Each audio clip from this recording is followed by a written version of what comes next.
राघवेंद्र राजपूत।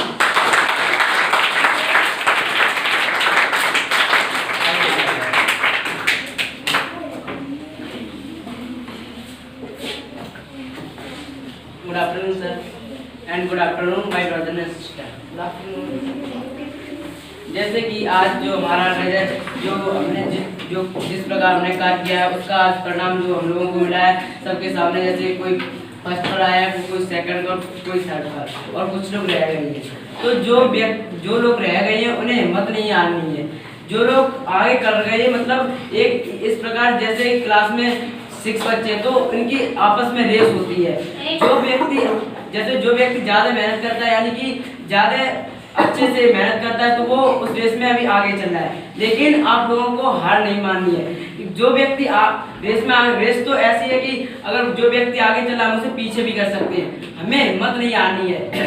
जैसे जब ये परीक्षा होती है तो ये जो भी हम ये पढ़ाई करते हैं, हमारे गुरुजन लोग जो भी बताते हैं उसका एक जो हमारे गुरुओं की इच्छा से एक स्ट्रेटेजी होती है। जैसे वो प्रश्न पत्र बनाते हैं और उसको उनकी इच्छा द्वारा हम अपने आप को सफलतापूर्वक प्रदर्शित करते हैं। तो यही परीक्षा होती है।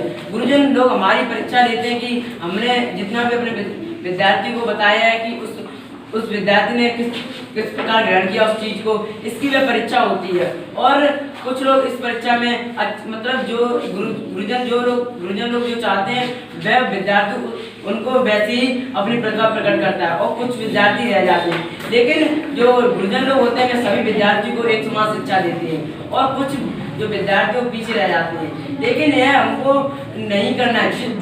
जब भी गुरुजन लोग होते हैं वो पढ़ाते हैं या कुछ भी चीज़ बताते हैं तो हमें उस समय जो भी अपना दिमाग है, कहीं घर पर किसी विद्यार्थी का दिमाग चलता है, कहीं चलता है, लेकिन हमें ये नहीं करके एक दिमाग को कंसंट्रेशन पर रखना है, एकाग्र करना है। जिसकी जो भी हमारे जो गुरुजन लोग मीठी वाणी या कुछ भी बताएं उसका हमें पूरा हमारे दिमाग पर उसका जैसे वो कुछ बताएं तो एकदम कैचअप करने।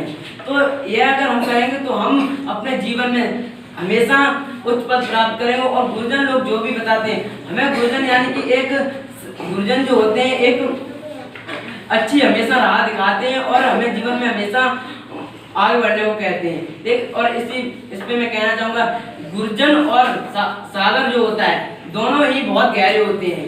लेकिन सागर जो होता है, सागर में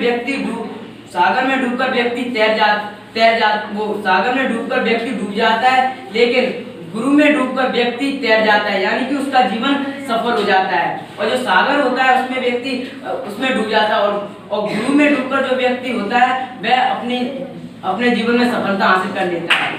और आप लोग समझते हैं कि हम पे इतनी मेहनत पड़ती है, हम क्यों ये परीक्षा वगैरह दें। आपने एक सैनिक का नाम तो सुना ही होगा। जैसे हमारे देश के सैनिक हैं वो बहुत ट्रेनिंग करते हैं, दिन रात ये कुछ नहीं देखते हैं और इस प्रकार बहुत मेहनत करते हैं। लेकिन उनका भी जब परीक्षा का दिन आता है, जैसे कोई दुश्मन देश है तो उसमें जब युद्ध का समय आता है तो अपनी प्रतिभा को प्रदर्शित करते हैं और अपने देश के लिए अपना जीवन तक त्याग देते हैं और अपनी प्रतिभा दिखाते हैं कि हमने किस प्रकार अपने देश के लिए किया और हमने किस प्रकार अपने आप को एक स्टैंडर्ड व्यक्ति बनाया है। तो इस प्रकार हमें कभी भी हार नहीं माननी है।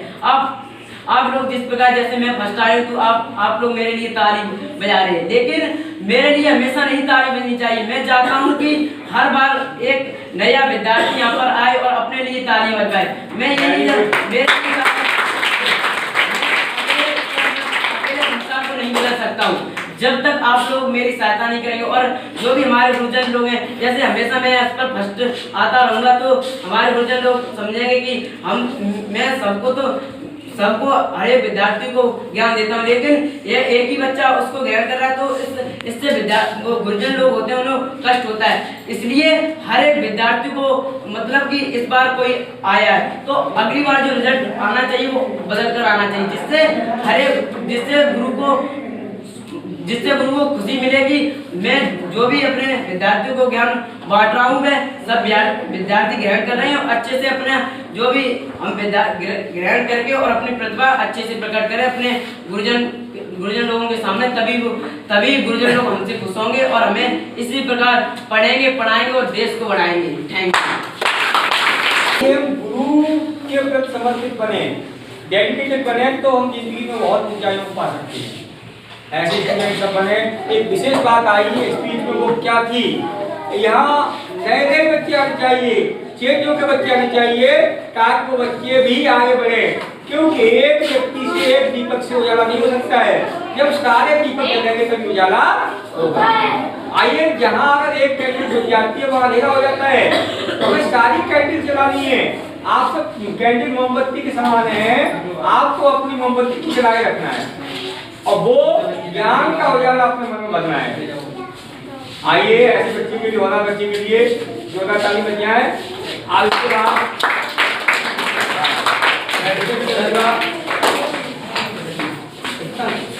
कृष्णा दारूचा, आइए कृष्णा का विचार रखिएगा। जो बात मैं टीचर से जाकर करूंगा, अपने विचार कोई मन में हो तो आप अपने विचार रखिए, भले 1 मिनट का समय लें। और मेरे भाइयों बहनों, गुड आफ्टरनून। जैसा कि आपको आज रिजल्ट मिला और आपको अपने नंबर पता चल गए, तो मुझे आशा है कि आप सभी लोगों के नंबर अच्छे आए होंगे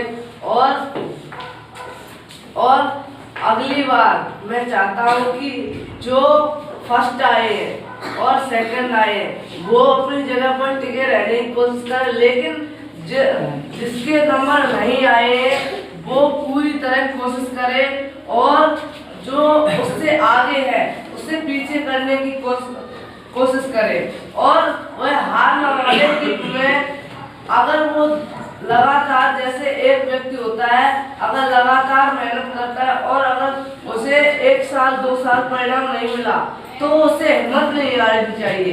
क्या हुआ अगर 2 साल परिणाम नहीं मिला, क्या पता आपको तीसरी साल जरूर परिणाम मिल जाए।